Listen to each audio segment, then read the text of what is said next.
Pero está todo subido. Sí, ya le pasé todo. Gonzalo no nos pasó a nosotros. Ese programa no revisa nada desde el año pasado ya. Ya, veamos las causas ya de la epilepsia.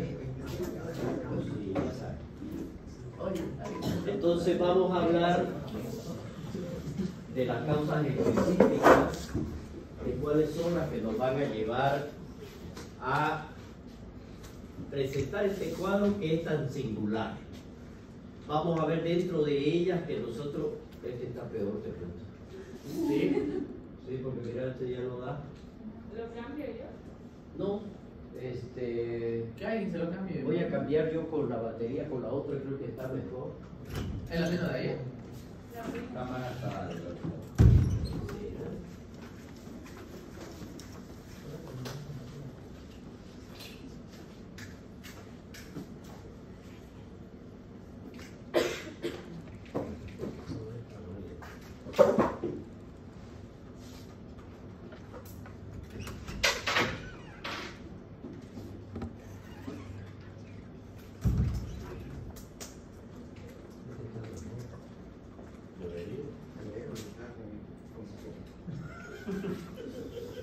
Puro besos adentro. Eso, así me gusta. Sí, está ahí. Bien, entonces, dentro de esas vamos a ver las causas idiopáticas. ¿Se acuerdan cuando veíamos al inicio, dentro de aquellas que no se conocen, era un 28%, más o menos aproximadamente? Ahora, dentro de estas causas idiopáticas, son cuando precisamente no hallamos una causa orgánica que lo determine. Por eso yo le he dicho, este es el diagnóstico más fácil que puede existir. Cuando ya son de las causas de aquellas que nos dan síntomas o que ya son secundarias y ya hay un trastorno encefálico que es el que lo está determinando para que pueda ocurrir esta lesión. Entonces ahí vemos un cuadro, por ejemplo, dentro de las causas principales que vimos para este tipo de síndrome, la fiebre, por ejemplo, en los niños o en personas adultas que tenemos siempre un umbral.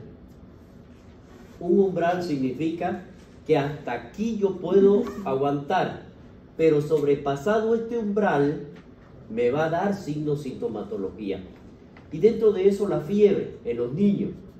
Cuando llega a 39, en los niños hay que tener mucho cuidado porque pueden presentar convulsiones.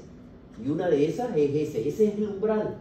Pasa de 39, muchas veces tenemos que recurrir a bañarlo al bebé o meterlo en agua fría. Algunos recurren, por ejemplo, cuando ya están con convulsiones, recurren a ponerlo a bañadores con agua con hielo. ¿Ya? ¿Para qué? Porque tenemos que bajar inmediatamente esa temperatura. ¿Por qué razón? No se olviden ustedes que por qué se produce, o sea, cuáles van a ser las manifestaciones de las neuronas antes ya para dar este tipo de convulsiones. Son descargas totalmente desordenadas. Y al ocurrir descargas desordenadas, entonces ¿qué me va a pasar con el paciente? Las neuronas. ¿Qué pasa con las neuronas? Hay un desgaste neuronal y muchas veces hay muerte neuronal con cada tipo de convulsiones. Por eso es que nosotros tenemos que evitar que ocurra todo eso.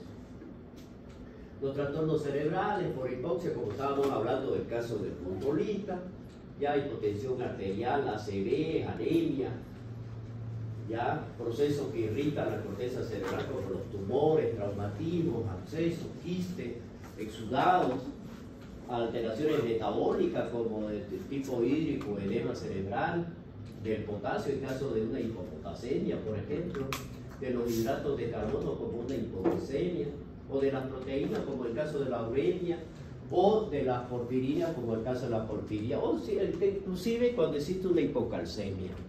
Y si nosotros seguimos viendo cada uno de estos, los trastornos trastorno de ácido-base, del equilibrio ácido y base, entonces aquí hablamos de dos situaciones. Una que es la alcalosis cuando es producida por una hiperpnea o una ingestión de álcales o cuando son producidas por vómitos. Me pueden llevar a las convulsiones. o las insuficiencias respiratorias o supresión de medicamentos anticonvulsivantes. La otra son las reflejas, por punción pleural, por una parasitosis intestinal o por enfermedades cerebrales difusas y atrofia, como en el caso de la parálisis cerebral o el kerníptero, en el caso de la linfoidosis, que es uno de los más frecuentes de nuestros pacientes, principalmente los niños, trastornos metabólicos, enfermedades degenerativas.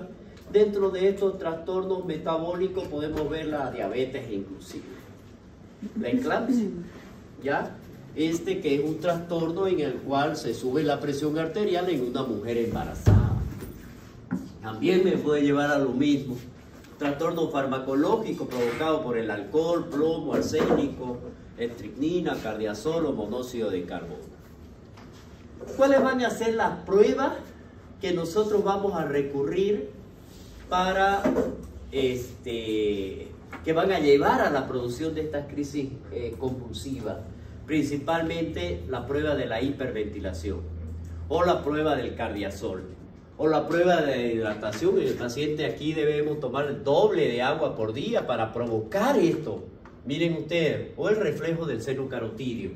Entonces, veamos a ver de cada una de estas, si vemos si se presentan o no algunos signos y síntomas que nosotros vamos a encontrar durante estos procesos convulsivos.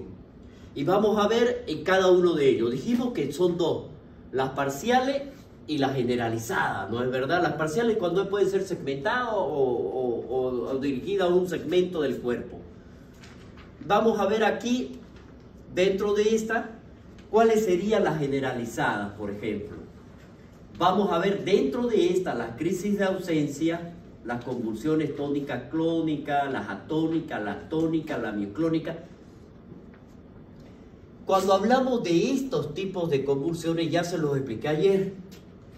Tónica, cuando hay contracción, y clónica, cuando hace esto. El paciente, entonces, cuando ambas se combinan, entonces el paciente es el que da la famosa sacudida.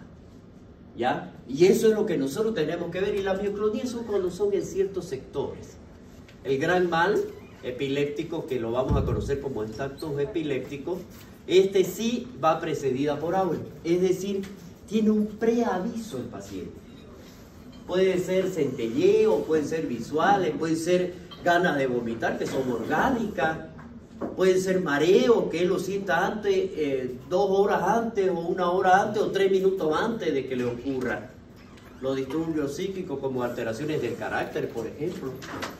Va a saber el terror o pánico. Son ya manifestaciones en el cual el paciente está teniendo previo a que se presente todo esto. Y vamos a ver los signos y los síntomas motores, por ejemplo. Aquí una extremidad puede sentirse que esté apoderada el temblor o el espasmo de una sola de ellas. O puede ser por el otro la secretora. Cuando hablamos nosotros de nuestro paciente que está convulsionando, empieza como a espumear, pero eso es cianorrea, ¿ya? O sudoración profusa, vasomotores, sensación de calor o frío, sensitivo de entumecimiento o frío que va a sentir el paciente.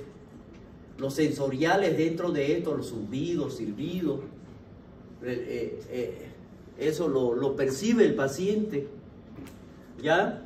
Las manifestaciones vegetativas, ¿qué puede sentir el paciente o qué puede manifestarse después de una convulsión? Podemos ver nosotros midriasis en nuestro paciente, cianosis, taquicardia, hipertensión, aumento de la presión intravesical. Y por lo tanto, si hay aumento de la presión intravesical, ¿qué puede ocurrir?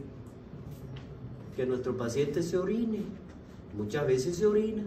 Ojo, pero no es porque haya relajación de esfínteres, no, es por esta razón. ¿Ya? Morderse la lengua. Ahí nosotros lo que tenemos que hacer es evitar que ocurra todo ello, emitir saliva espumosa por la boca. Tenemos que tener mucho cuidado con cada uno. Y las manifestaciones de las crisis, las convulsiones clónicas generalizadas, miren ustedes, tienen una duración alrededor de 30 segundos y las contracciones tónicas son interrumpidas, con breve periodo de relajación y entra en un periodo comatoso.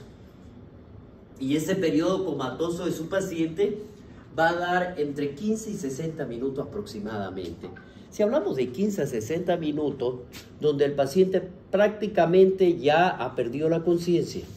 Por lo tanto, ese tiempo, él no se recuerda nada. Sí se recuerda antes y en el momento en que despierta, pero en ese tiempo que él estuvo con sus convulsiones, no se acuerda absolutamente de nada. Entonces aquí es donde nosotros tenemos que recurrir. Si no lo conocemos, pues sentarlo al paciente, siempre ponerlo de un lado, ¿no? Por la broncoaspiración, evitar que se broncoaspire, evitar que se muerda la lengua, poniéndole un pañuelo o algo que él presione los dientes por la contractura que van a existir. Entonces vamos a ver acá que dentro de estos minutos de pérdida de conciencia es ahí donde nosotros tenemos que tener el mayor cuidado. En las convulsiones tónicas, cuando son generalizadas, miren la diferencia, clónicas y tónicas, ¿ya? Aquí hay pérdida de la conciencia, es menos profunda que la clónica o gran mal. Estas son las manifestaciones de la crisis, ¿ya? El comienzo que va a presentar el paciente es brusco, la fase inicial de una contracción tónica de los músculos de todo el cuerpo.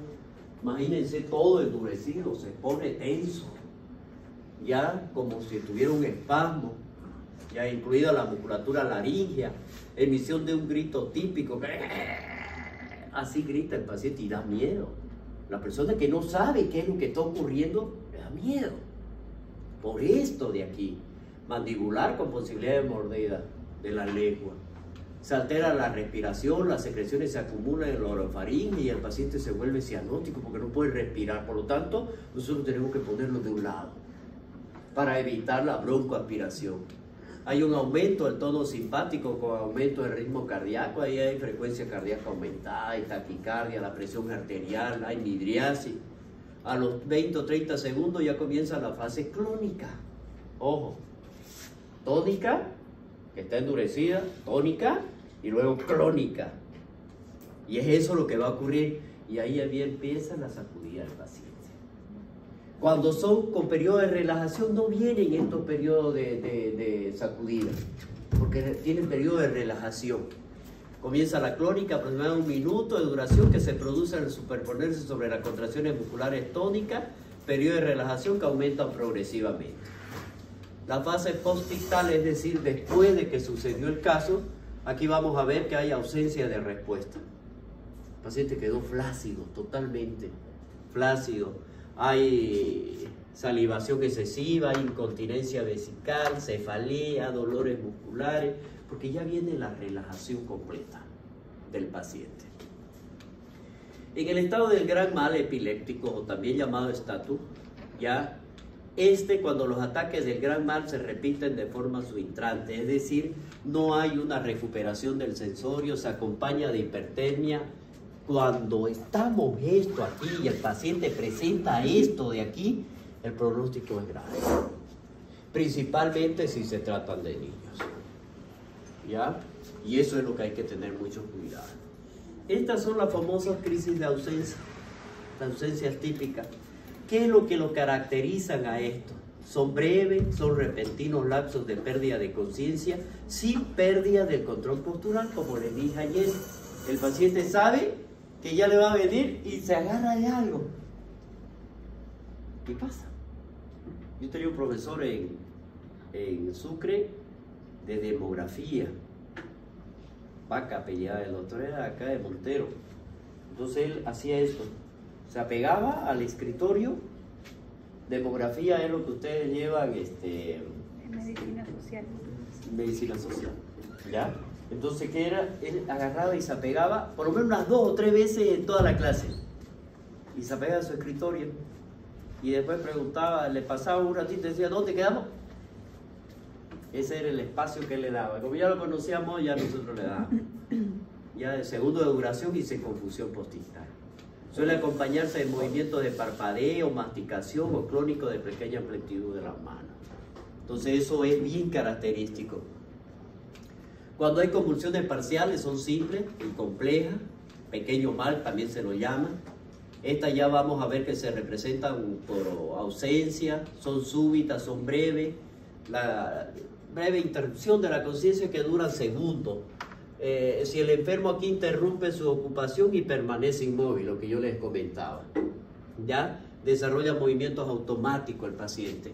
La mirada es fija, con miriasis o parpadeo, puede hacer escurrimiento salival, aumento de la presión intravesical, puede repetirse varias veces al día, de 20 a varios centenares inclusive, ¿no? Que es lo que se ha visto que cuando no se le hace tratamiento al paciente pueden presentarse muchísimos de ellos. El estado de pequeño mal, en este caso la repetición de ausencia, la ausencia muy prolongada mayor a 60 segundos, hay obnubilación de la conciencia que dura horas o días y hay fugas epilépticas, el enfermo escapa de su hogar, miren ustedes, puede llegar a distancias importantes y después no sabe él dónde se encuentra en este periodo. Ya, entonces eso también hay que tener en cuenta en nuestro paciente.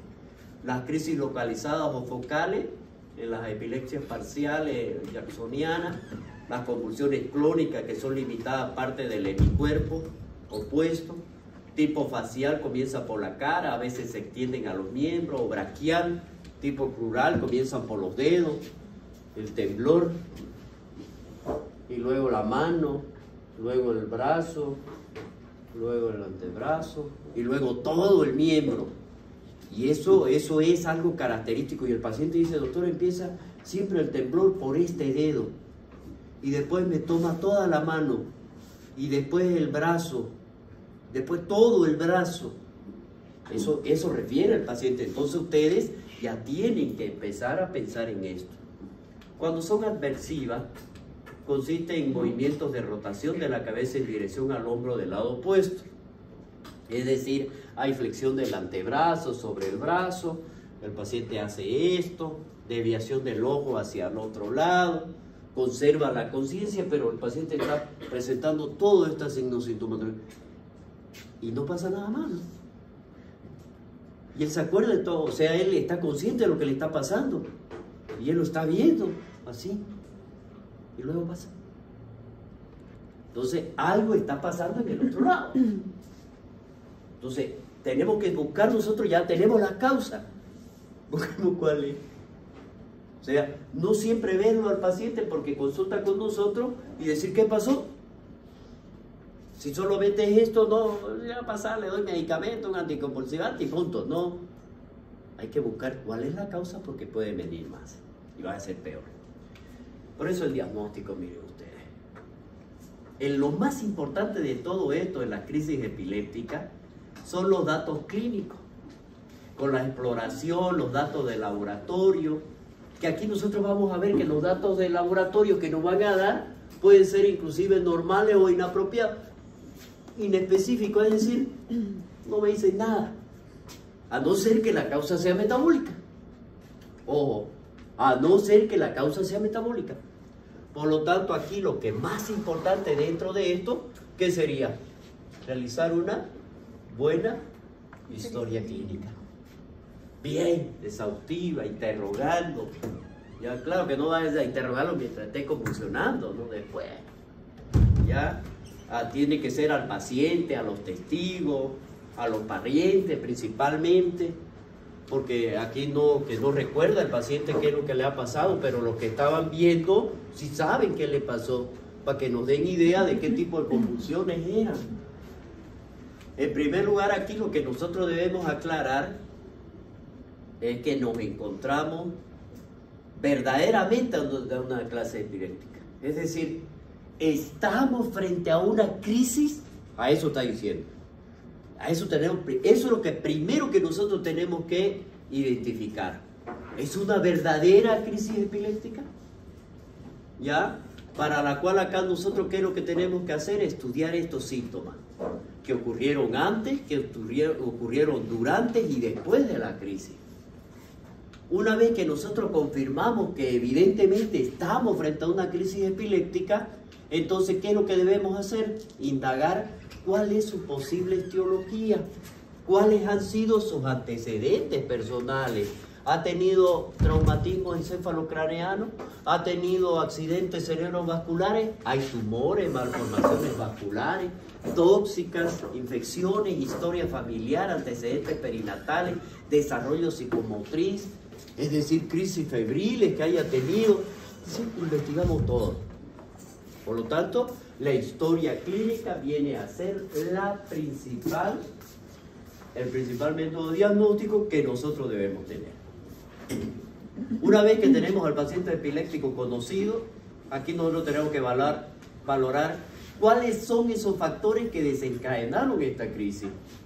La irregularidad en el cumplimiento del tratamiento, no te llevó el tratamiento como debe ser, hay privación de sueño, interacciones medicamentosas, está tomando otro medicamento, consumo de alcohol o droga, infecciones agudas, trastornos electrolíticos, metabólicos, emociones fuertes, estrés, ejercicio intenso, luces centelleantes, música alta, menstruación. Miren ustedes lo que pueden llevar. Entonces, ¿qué fue lo que desencadenó para que mi paciente presente esa crisis? No está diciendo la causa. Ya dijimos que la causa puede ser tumores, ACV, etcétera, etcétera. ¿Qué lo desencadenó?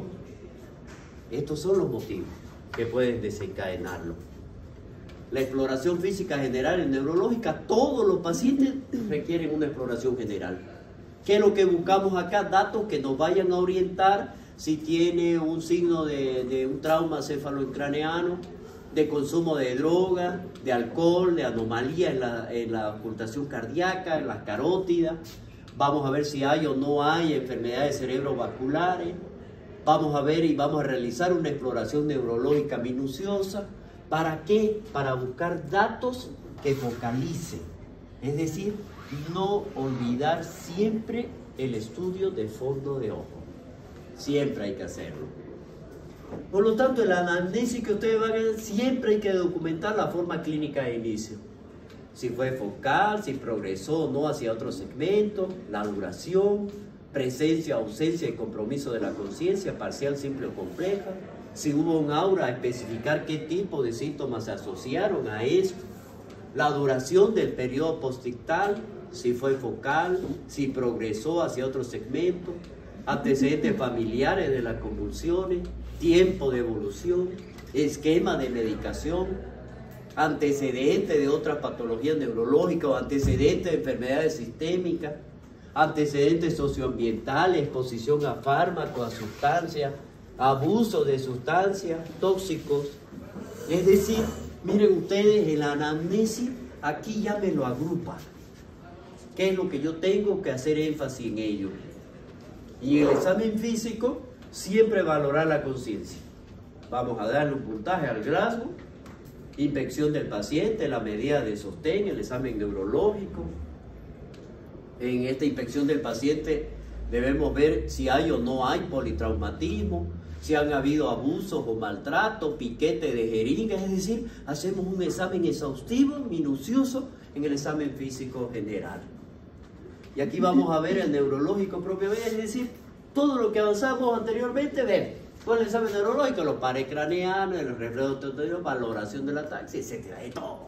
Y de cada uno de los pares craneanos.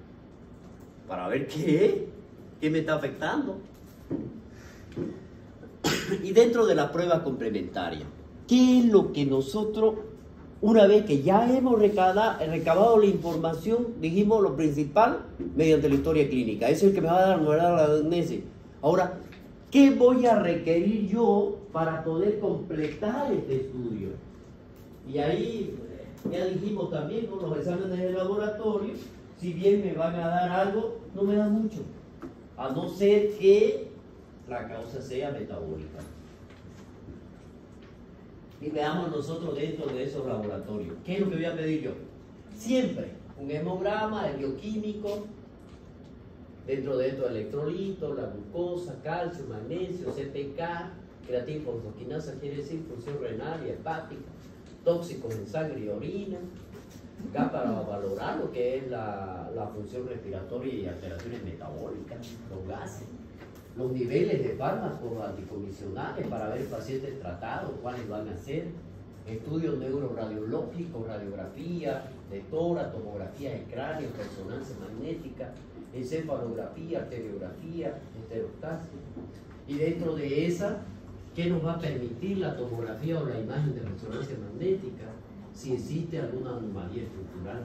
Eso ya es si nosotros sospechamos de que está existiendo una alteración neurológica y que esa me está llevando a una alteración estructural del mismo. Entonces, para eso vamos a pedir la tomografía y la resonancia. ¿Ya? Si la resonancia en este caso sí es más sensible que la tomografía, sabemos que el costo es mayor, pero ahora ya lo vamos a tener en el hospital japonés. No es verdad, y la disponibilidad es menor, pero ya lo vamos a tener.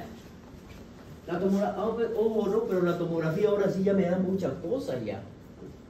Ya con los últimos avances de la tomografía, la axial, por ejemplo, dentro de ella, que ya es computarizada, me permite estudiar ya también lo que es las arterias. Me permite verla, pero sigue siendo más específica la resonancia. Sigue siendo mucho más específica. Tiene cada uno su determinación. Esta es una resonancia y este es un estudio de medicina nuclear que se conoce con el nombre de PET, tomografía por emisión de positrones, donde se utiliza el flúor 18. Aquí lo que vemos nosotros, donde está la mayor actividad cerebral. La mayor es lo rojo, ¿ya? Y luego va en disminución para ver dónde estamos, dónde está la mayor actividad. Se hacen evaluaciones, diferentes cortes. Luego con este de acá lo puedo fusionar y vamos a ver si existiera alguna alteración. Se llama fusión de imágenes, donde me permite ver claramente cuál sería la alteración específica. Entonces, los resultados que me van a dar ahora por los múltiples estudios que hay, ya me permite tener un diagnóstico más precoz. Estas son las indicaciones de la tomografía. Paciente no epiléptico conocido, primera crisis en paciente adulto. ¿Cuándo la voy a pedir? Quiere decir. Datos de focalidad neurológica, sospecha de infecciones, crisis focales, traumatismo, estatus epiléptico, sospecha de hemorragia subaranoidea, pacientes epilépticos ya estudiados, cuando hay traumatismo encefalocraneano severo, focalidad neurológica no previa. Y aquí vamos a tratar nosotros en estos casos de identificar, si bien cuándo estaría indicado para no pedir yo los exámenes por pedirlo. Los neurofisiológicos, un electroencefalograma, sí me permite identificar claramente cuál es el sector, porque me va a permitir ver cuáles son las ondas que están alteradas y voy a ver dónde es donde existe mayor actividad neuronal, porque eso es lo que me está manifestando, ¿no es verdad? En la crisis epiléptica me da manifestaciones anormales de un grupo de neuronas. Eso es lo que vamos a ver en esencia con esto. Y eso me va a permitir identificar dónde está ese grupo y a qué nivel está. ¿Ya? Generalmente no se la realiza en urgencia, salvo en sospecha de un estatus epiléptico. Estéreo de electroencefalografía, en este caso registra la actividad cortical, y la tomografía, en este caso por emisión de positrones, que es la que veíamos nosotros, el PET, ya el estudio del metabolismo de la glucosa. Aquí es donde nosotros utilizamos el flúor 18 para ver esto. La punción lumbar siempre debemos realizarla previamente a una tomografía. Está indicada en sospecha de infecciones, sospecha de hemorragia y diagnóstico etiológico dudoso. El tratamiento en este caso, ¿qué es lo que vamos a hacer nosotros para darle tratamiento? Entonces, nosotros como médico general o como médico internista o como médico neurólogo o neurocirujano, primero, ¿qué es lo que tenemos que hacer con este paciente que está en crisis? Mantener permeables las vías aéreas. Lo primero, administración de oxígeno si existen convulsiones o hipoxia. Canalizamos una vía venosa, administramos fármacos anticonviccionales, convulsiones del momento actual, damos clonazepam o diazepam en los estatus epilépticos, no dar antiepilépticos en pacientes postcríticos y evitar complicaciones. Para eso tenemos la neumonía, las aspirativas o el traumatismo, que es lo que nosotros tendríamos que ver. Por ejemplo, si mi paciente está convulsionando y está con saliveo, no lo voy a dejar en esta posición. Por lo tanto, voy a intentar darle la vuelta de lado, de costado y la cabeza hacia un lado para evitar la broncoaspiración y evitar estas complicaciones. Las medidas específicas, el tratamiento de la patología de base si existe, tratamiento antiepiléptico profiláctico, y estas son las indicaciones del tratamiento antiepiléptico. Esta es en la primera crisis que vaya a presentar, en los pacientes con alta posibilidad de recurrencia. Entonces, la existencia de lesión estructural subyacente, crisis que se presenta como estatus, crisis parciales en pacientes adultos, electroencefalograma claramente anormal o pacientes con primera crisis que son generalizadas. Y aquí vamos a ver nosotros, en la primera crisis, si el paciente va a realizar trabajo de riesgo. Ojo, tengo que verlo, ¿no?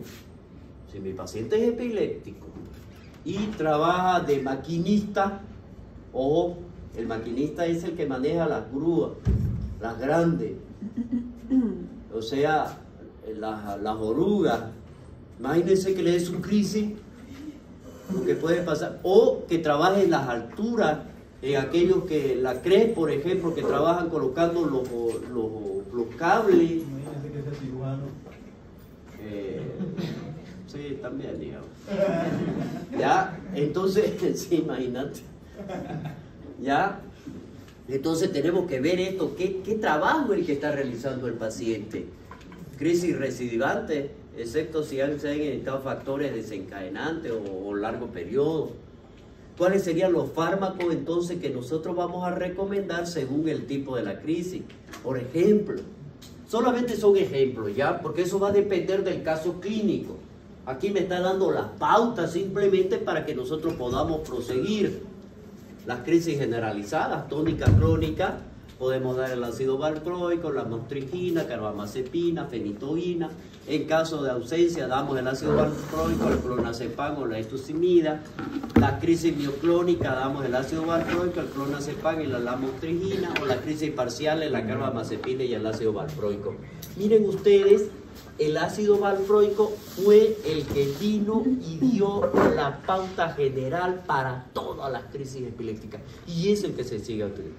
Ahora viene la carbamazepina, que dentro de esta es la que, juntamente con la pregabalina, es la que han venido a complementar esto de aquí.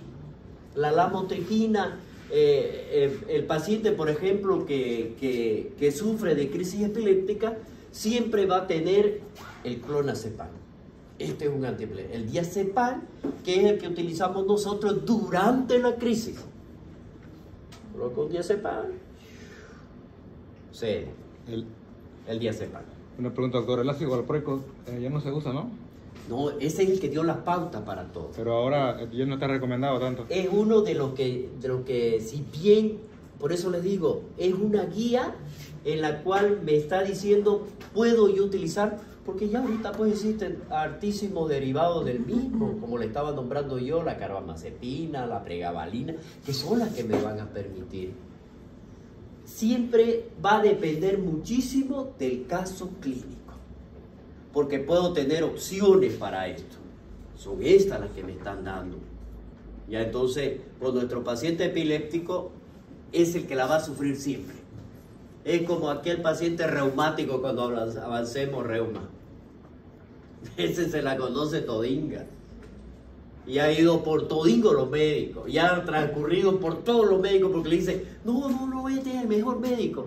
Va y le dice, le cambió un medicamento del otro que le estaba dando. Esto te va a hacer, le va a hacer bien, pues. Pero un tiempito. Después ver lo mismo hasta que no se encuentre la causa específica.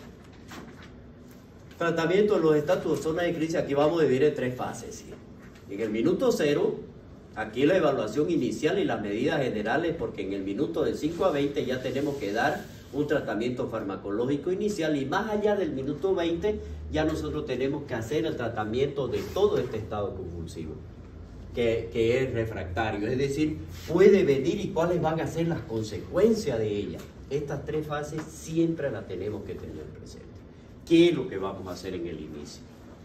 La primera fase, la evaluación inicial, exploración neurológica sistémica, evaluación de la función respiratoria, cardiovascular, monitorización de lo que son los signos vitales, canalización de 1 o 2 vías, extracción de la analítica completa, administración de tiamina de 100 miligramos y 50 ml de glucosa al 50%. ¿Por qué?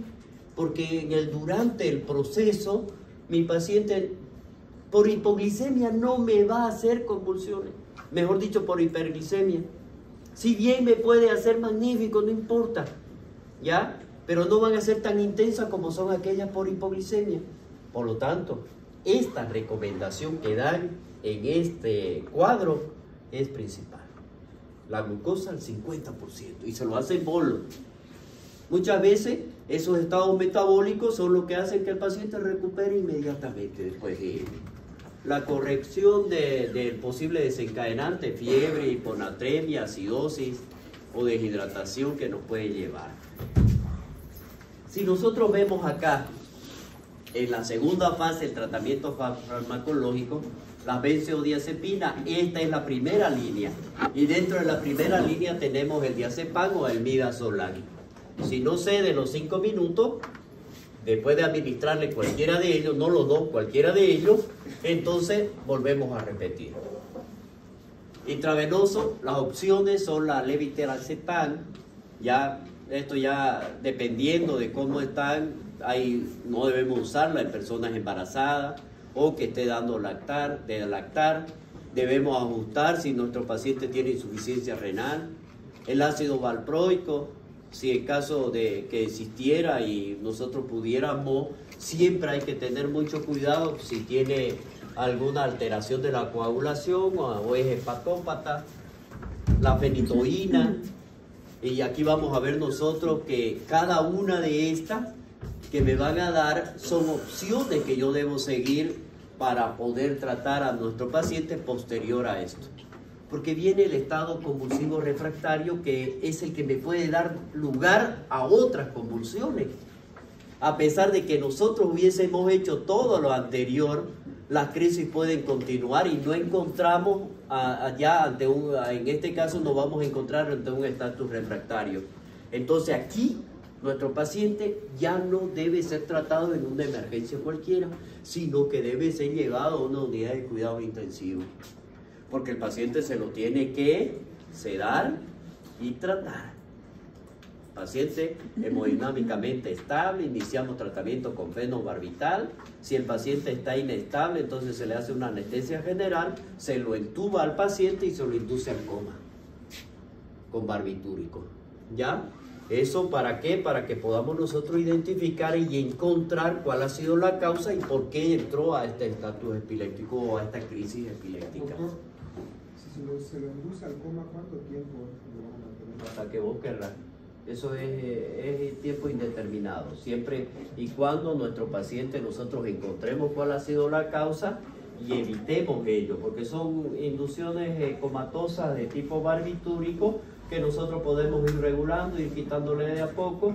Si nosotros quitamos y ya no vuelve nuevamente con su crisis, entonces podemos retirarla. Pero si vamos retirando de a poquito y vuelve nuevamente, otra vez tenés que volver hasta que encontré cuál es la causa principal de esta crisis, por qué se está sometiendo a esto. O sea, no hay un límite, no hay un límite. No hay, eso lo puedes mantener. Pero no te olvides que vos lo estás controlando todo, le estás haciendo los controles, lo estás monitorizando en una unidad de cuidados intensivos. No hay problema con eso. Y aquí ustedes tienen los fármacos antiepilépticos de uso habitual. Cualquiera, con todo, con cada uno de ellos, para que lo conozcan. Simplemente para que lo conozcan y para que vean ustedes cuáles son los efectos adversos neurológicos que puede tener cada uno y cuáles son las manifestaciones generales que vamos a tener. Cuáles son los rangos terapéuticos, cuál es la semivida de cada uno para saber cuánto tiempo lo voy a dar a cuánto es la dosificación que yo tengo que darle dependiendo del cuadro clínico de mi paciente y cuál va a ser la indicación principal. Los nombres comerciales son secundarios. Esto es lo que se tiene que manejar. ¿Ya? Entonces, existen muchos medicamentos. Simplemente tengo que escoger el adecuado para ese caso clínico. No se acostumbren a seguir porque el libro dice que yo lo tengo que dar. No, señor. Sí, está bien, magnífico. Son guías las que me está dando. Pero tengo mi caso clínico.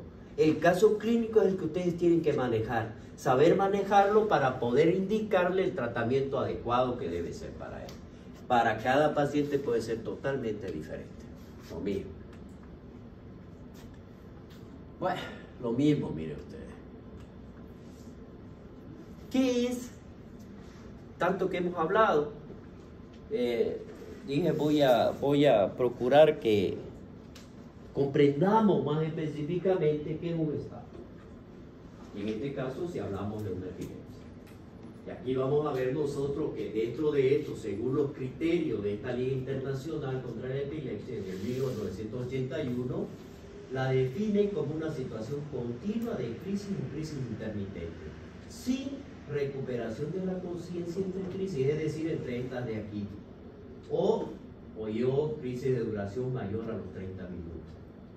Entonces aquí dice que ya este periodo en los últimos estudios lo acortaron ya no a los 30 minutos, sino de 10 a 20 minutos, donde ya le dan más tiempo inclusive a nuestro paciente, más que a nuestro paciente, le estamos dando más tiempo al médico para poderlo tratar, porque 10 a 20 minutos ya me permite clasificarla dentro de este grupo de riesgo y me va a permitir reaccionar, y no antes que teníamos que esperar 30 minutos para poder recién iniciar el tratamiento de un estatus. Ahora no, 10 a 20 minutos e iniciamos. Entonces, si es una emergencia siempre, sobre todo de convulsivo, la recuperación física y el riesgo que supone para el paciente, el diagnóstico y el tratamiento deben ser inmediatos. Aquí este síndrome se lo clasificó en generalizado, tónico clónico, igualito que los otros, y no convulsivo, generalizado, las ausencias típicas, parciales, crisis parciales complejas. Los primeros 5 minutos, ¿qué es lo que tenemos que hacer nosotros con este paciente? Y debemos garantizar, ¿no?, la vía aérea, evitar la broncoaspiración, monitorizar a nuestro paciente, obtener una vía venosa adecuada, realizar una gasometría arterial basal, que es la GAP, realizar valoraciones específicas para realizar un test de cuál es esto, cuáles son los valores que nos van a dar. En los primeros 5 minutos, de 6 a 9 minutos, administramos 100 miligramos endovenosa de tiamina, juntamente con el suero glucosado. Estamos hablando de nuestro paciente con estatus. De los 10 a 15 minutos, trasladamos a una unidad de cuidados intensivos. Lo vamos a monitorizar. Existen 2 posibilidades de tratamiento. Podemos dar diazepam o clonazepam, cualquiera. Si no cede, durante ese periodo, 5 minutos esperamos, repetimos la dosis. Si con la segunda dosis no recuperó, señores, nos vamos a una unidad de terapia. El paciente no es para que esté aquí. Tiene que estar en una unidad de terapia donde ya saben ustedes qué es lo que tienen que hacer. ¿No es verdad? ¿Qué era? Inducirlo a un coma barbitúrico. De 15 a 40 minutos existen 2 alternativas, la fenitoína o el ácido valproico. Perdón, el valproato de sodio. Cualquiera de estos. Entre los 40 a 60 minutos aplicamos la misma pauta que el paso anterior, pero vamos a alternar los fármacos y si recibió fenitoína se le administra valproico y viceversa. También aquí vamos a recurrir si se responde o no al paciente, el fenobarbital si fuera necesario, y si persiste entonces recurrimos a lo que ya hemos dicho. Entonces hemos esperado nosotros y hemos tratado a nuestro paciente de acuerdo a la sintomatología que está presentando y a las manifestaciones clínicas hemos ido realizando. Por lo tanto, no nos pueden decir que somos negligentes, porque estamos siguiendo un protocolo. Si nuestro paciente no llega, llegamos a intubarlo y luego a la inducción barbitúrica, que es como debe ser. Manejo y tratamiento del estatus no convulsivo, el estado de ausencia. Podemos dar diazepam o clonazepam y asociarlo a ácido valproico. Si es refractario, entonces damos acetosalamida. Si es parcial, similar al generalizado, y si es parcial simple, entonces damos con tratamientos anticomisionales por vía oral, ¿no? Eso va a depender. Las indicaciones del tratamiento quirúrgico, en este caso, las características del paciente. ¿Cuándo? Bueno, hasta ahora sí han habido en Medical Center, llegó un equipo de neurocirujanos ya en el cual sí han estado realizando cirugía para pacientes epilépticos cuando la causa es idiopática. No en aquellos pues que sabemos, un tumor, un ACV, no, en estos que son de causas idiopáticas. Justamente en el grupo neuronal que es el que está provocando esta descarga desordenada. Entonces, y de ahí surgió lo otro también que lo hicieron para los pacientes con Parkinson, que también llegó. ¿Qué es lo que hace? La característica del paciente y la motivación. Primero, la característica de la epilepsia. ¿Cuáles son? Casos que no tuvieron respuesta terapéutica. La metodología quirúrgica y la resección de la zona epileptógena, es decir, de ese grupo neuronal. Grave, ¿no? O sea, se tiene que identificar claramente. Aquí ya entra en juego la resonancia, el PET, es decir, la tomografía por emisión de positrones, para ver, identificar cuál es el grupo específico y la zona y el área donde se encuentra, para poder ir a sacarlo. Intervención sobre la vía de propagación, estimulación de los centros inhibidores, la comisurotomía, en este caso el cuerpo calloso, del Fordy, comisura anterior, estructura intermedia, o sea, son cirugías de muy alta especialidad dentro de todo ello. Por último, poder hablar cuáles son los criterios de ingreso de un paciente que le llegue siendo ustedes médico general. ¿Cuáles son los que voy a decidir yo? Este paciente tiene que entrar a observación porque puede ocurrir esto. Entonces, los epilépticos conocidos que han sufrido 2 o más crisis por desajuste del tratamiento, vigilancia para confirmar que se ha producido una recuperación completa y pacientes pendientes de la realización de tomografía para el alta.